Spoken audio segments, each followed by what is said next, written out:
Hello, and welcome back to Practically My Monologue. I know it has been a minute. I kind of took a break because I knew I wanted to do something different with this podcast because I wanted to make sure that I had a way to organize it, if that makes sense, and a way to format it the way I'd like.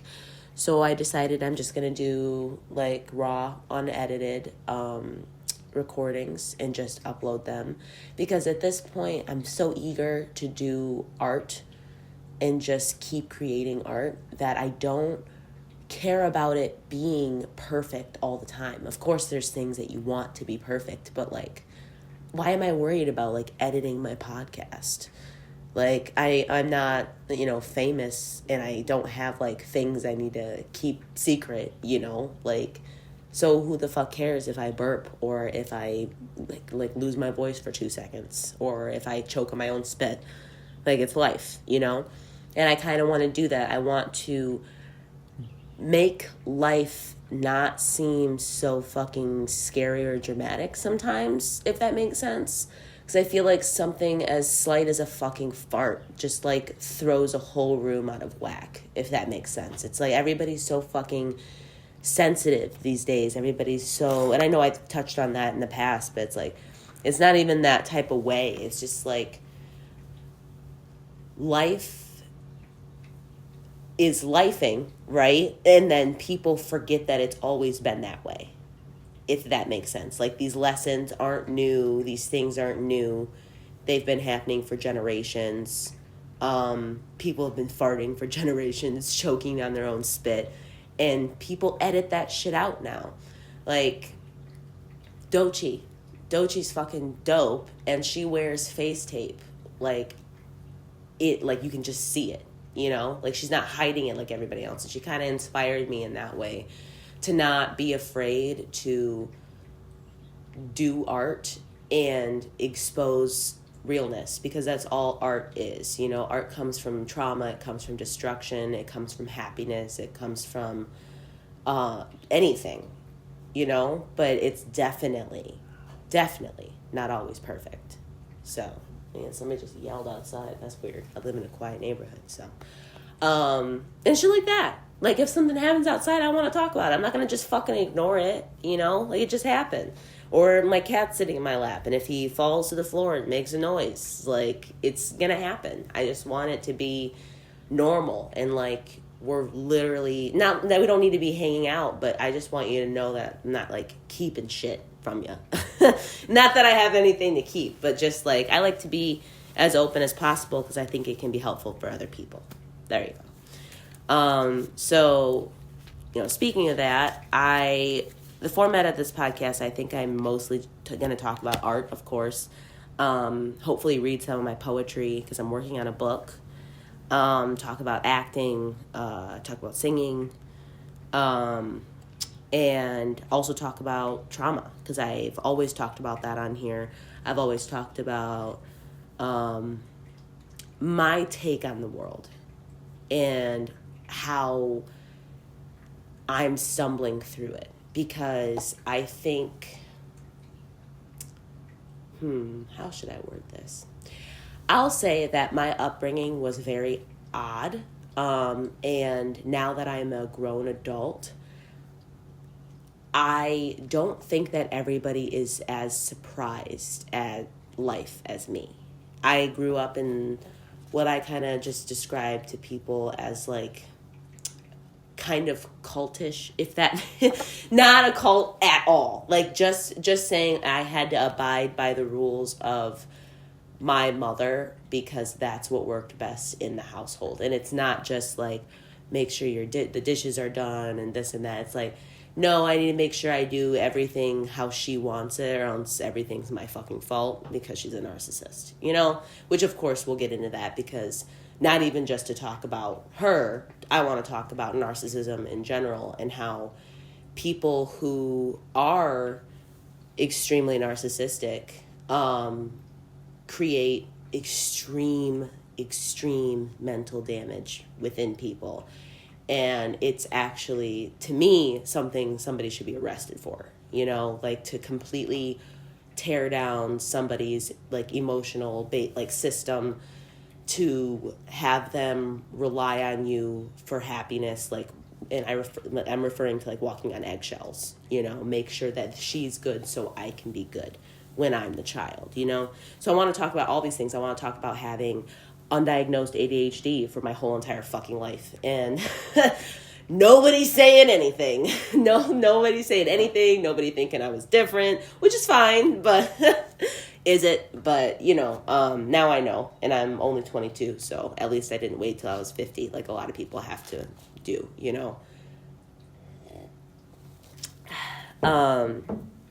Yeah. Damn, I'm fucking excited. This is gonna be dope. Like, I feel way more comfortable. I don't want to feel like I can't fucking say shit, And I totally deserve to tell my fucking story. So I'm going to do so in a timely manner. So, well, not timely manner. I don't know what I meant by that. What should I say? Over time, I will get to tell my story. There we go. Switched up my words there. But yeah, art and trauma goes like so fucking well together. I think the last I had spoken to you guys was probably in July. I had recorded. Yes. Then I was back in Michigan, still in Michigan, doing a lot better. Really just digging into life, if that makes sense. Like, just knowing I have trauma, getting into it, crying, grieving, screaming, feeling all of these things, because I know in the next few years I want to have kids, and they don't need to be a part of any of my negative emotions, because children shouldn't be a part of that.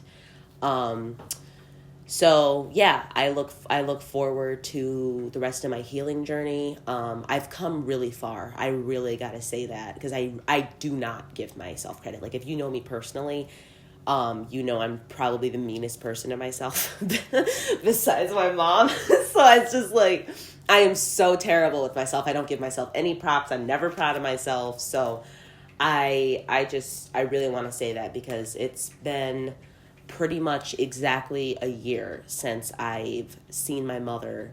I've texted her, I think, twice, via my boyfriend's phone. She does not have my number.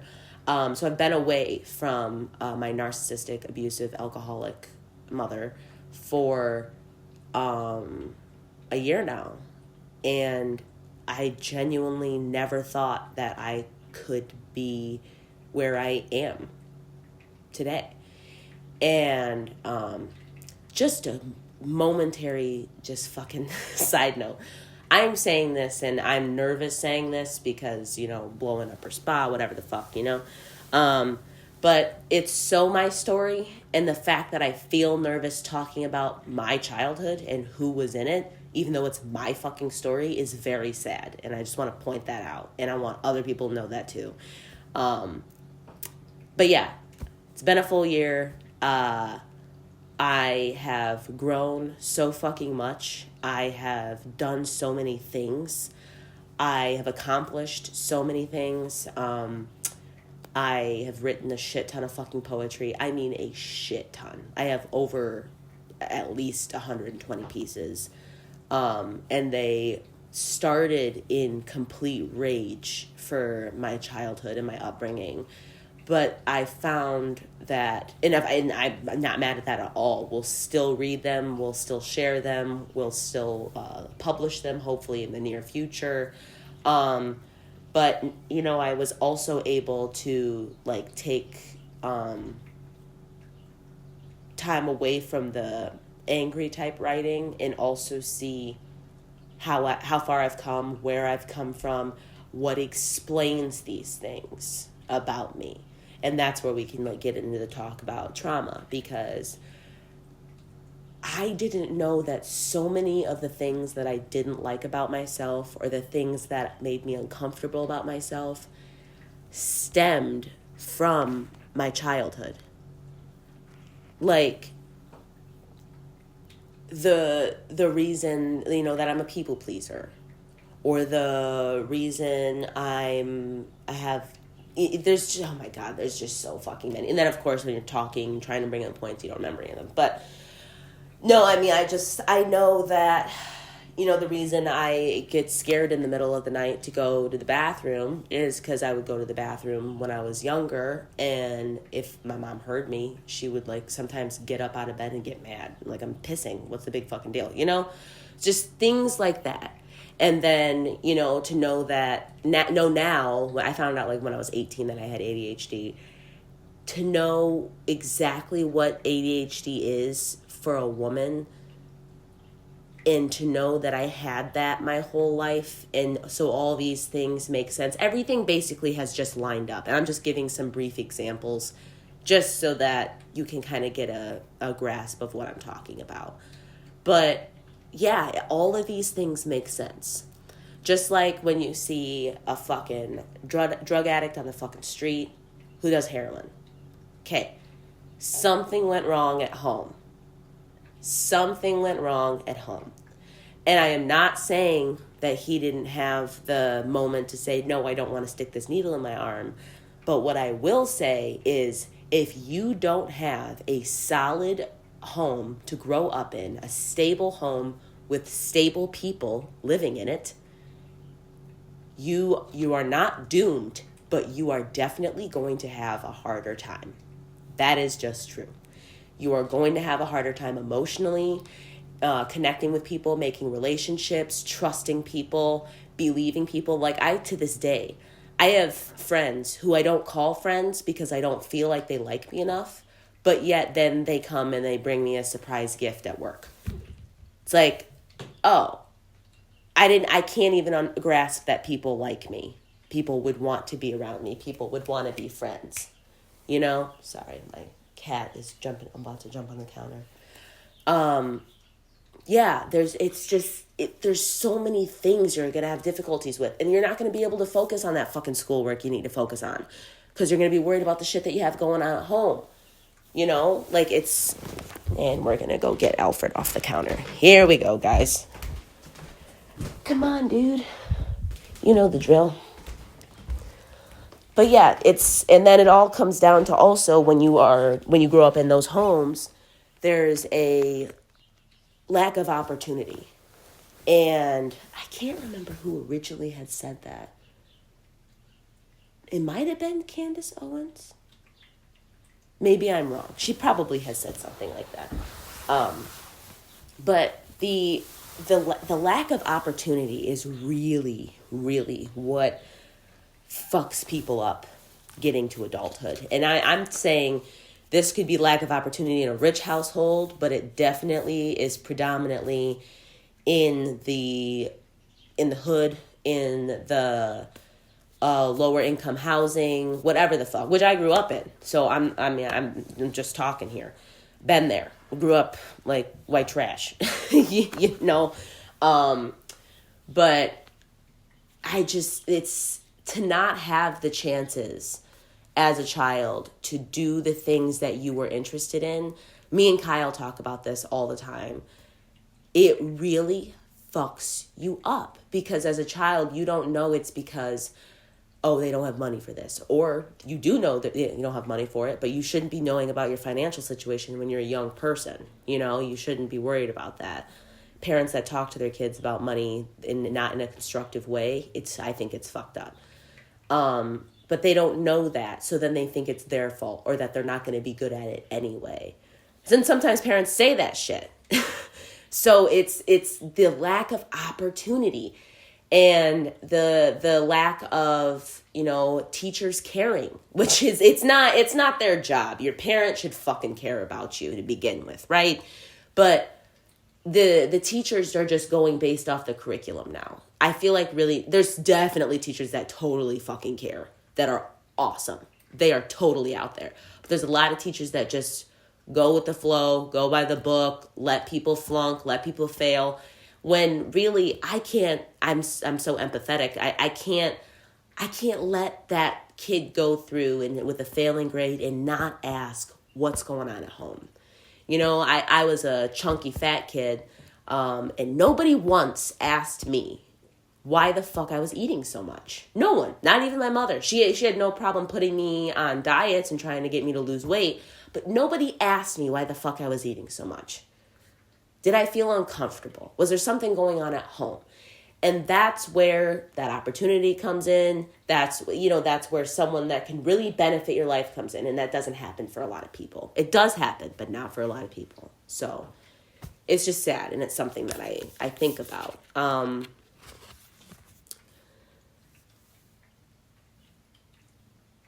Yeah, I think, and then of course with, people that have, difficult households to grow up in, they're going to have, instincts to this day that they still use that aren't helping you anymore. So, for instance, I tear myself down. I diminish my achievements and productivity. And I used to have to do that to make the person I was living with feel better. And now I'm still doing that, but the only person that's not benefiting anybody anymore. It's literally just hurting me. So now I have to learn how to be nice to myself. I have to learn that I don't have to diminish. And I'm talking about even at work, people will try to say, oh, you did you're such a good job, or oh, you're pretty, or whatever the fuck. And I'm always just no. Don't believe it. In that it fucks you up. So I don't know if anybody has heard of this, but there's a thing called IFS therapy, interfamiliar family services, something like that. And they work with you on those old instincts, those old parts of you that you have that don't serve you anymore. So just take a self-assessment kind of, and think about some of the things that you do that you don't like, and then think about how long you've been doing them. Because I've been going back to my childhood thinking about how long I've been doing this, how long have I been doing that. And I realize it mostly all stems from that. And there's a lot of people that don't realize that. And there's a lot of people that judge the ones that are trying to be better. So just remember that as well. So when you go on your healing journey and try and get through some of your trauma to create art, to be a better person, to do whatever the fuck you want to do, there are going to be so many haters out there. And if you had a hard time with family, there's a lot of family members that are going to give you a hard time too. So remember that, but also know you're doing what you need to do. And kind of a little bit of what I'm referring to is no contact with people, or boundary setting, of course, low contact, no contact, shit like that. So, just a quick little trauma talk, because I think it's so important, because people don't talk about it. People don't, because I honestly try to be, I'm probably the weirdest person to work with or live with or anything, because I preface everything. It's I will tell people, well, this and this happened when I was younger, so that's probably why I do this. Or I know that I make sure a lot of the time, I'm are you sure? No, I mean, I can do that. If you want me to do that, I got it. I do a lot of that shit. It's I just don't want you to be mad at me. That's all that is. So people get made fun of for shit like that. And that's what bothers me, is people get made fun of for being that person that is overly eager to make sure that things are okay, when really we're not thinking about how they grew up, which you're not going to know. But just to have that filter to run through before you judge, think about that. I remember at Salvation Army, this really weird woman came up to me and Kyle, and she started talking to us and asking us questions. And she wasn't asking anything weird. She was just asking about the tags,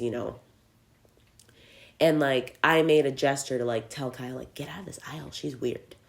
And when I left the store, I was why did I do that? I said to myself, first off, people have done that to me lots of times. But why am I judging her for something that she might not have even done to herself? If she's a little bit, eccentric, if she's a little loud or whatever, that probably didn't come because she wanted it to be like that. It probably came to her because it's what she had to do to either survive, to be okay, to get through, to do whatever. So I've just been focusing on not judging myself, not judging others, trying to be better in that regard. Because if you're judging others, you're probably judging yourself too. There's so many connections. And I'm, maybe for the next episode, I will like write a couple of them down, maybe a couple things from my week that I can tie to different things that I can talk about.